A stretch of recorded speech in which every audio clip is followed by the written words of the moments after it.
အိမ်အောင်ရှင်မကြီးတွေအဖြစ်စောစီးစွာခံယူသွားတဲ့မင်းသမီးသုံးဦးမင်္ဂလာပါပရိသတ်များရှင်ဇလန်းတွဲတွေမှာဆိုရင် MRT4 ဇလန်းတွဲတွေကတခစ်လို့ပြောလို့ရအောင်မြင်ခဲ့ပြီးပရိသတ်စိတ်ထဲမှာနေရာယူနိုင်ခဲ့ပါတယ်ဒီနည်းတူပင် MRT4 ရဲ့ဇလန်းတွဲမင်းသမီးတွေကလည်းတက်သစ်စာမာတဲ့ပရိသတ်ရဲ့အားပေးမှုရရှိခဲ့တာပါဒါပေမဲ့ဒီတဲကမင်းသမီးချုပ်ကတော့မြစ်တာရီကိုဦးစားပေးကအိမ်အောင်ရှင်မကြီးတွေပြင်စောစီးစွာခံယူသွားတာကြောင့်ထင်သလောက်နေရာမရဘဲဖြစ်နေခဲ့ပါတယ်တကယ်ဆိုရင်တရုတ်ဆောင်ကောင်းတာကြောင့်ချူးလေးနဲ့မေမြင့်မို့လို့ရုပ်ရှင်မင်းသမီးဖြစ်နိုင်ရင်လည်းမဖြစ်ခဲ့ကြတာပါ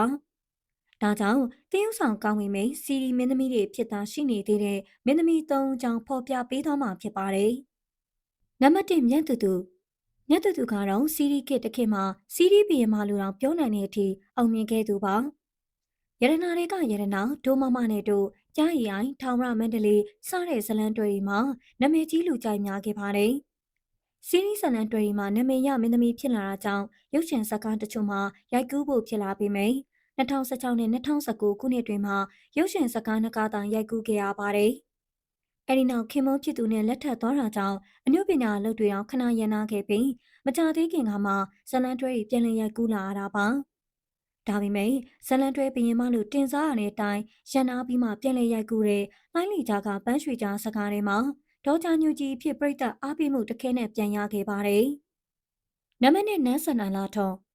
MRT4 မင်းသမီးကျော်လေးတစ်လက်ဖြစ်တဲ့နန်းဆန္ဒလာထုံကလည်းပြိတ္တအားပေးမှုအများဆုံးရထားတဲ့မင်းသမီးတစ်လက်ဖြစ်တယ်လို့စီရီကစ်တီမှာတစ်ခေတ်ဖြစ်ခဲ့တဲ့မင်းသမီးဆိုလည်းမမှားပါဘူး။နန်းဆန္ဒလာထုံအောင်ပြင်စလက်ရွာဇလန်းတွဲမှာစံရဝိုင်းလေးနဲ့ဆက်ဆက်ရွာသူလေးဖြစ်တရုပ်ဆောင်ထားတာဖြစ်ပြီးပထမဆုံးပြိတ္တအားပေးမှုကိုရရှိခဲ့ပါတယ်။အဲ့ဒီနောက်မှာတော့အရေးနှလုံးသားနဲ့အနီးဆုံးဝင်းကဖာရှင်းတန်းနဲ့တောင်းရင်ပြန်ပုံနှပေးမှာစာရေးလို့ထားခြင်းနဲ့ဆိုရဲဇလန်းတွဲတွေနဲ့ထက်မှန်နာမည်ကြီးလာခဲ့ပါတယ်။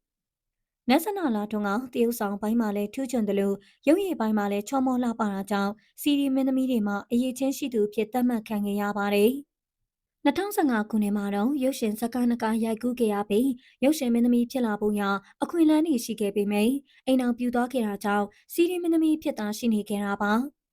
ဒါပေမဲ့နန်းဆနာလာထုံးကလည်းမြတ်တူလိုဇလန်တွဲပြန်ရိုက်ကူးပြီးချက်ချင်းမာတဲ့ပရိသတ်အားပေးမှုကိုပြန်လည်ရရှိခဲ့ပါတယ်။နံပါတ်3ခေတ်ဆက်တွ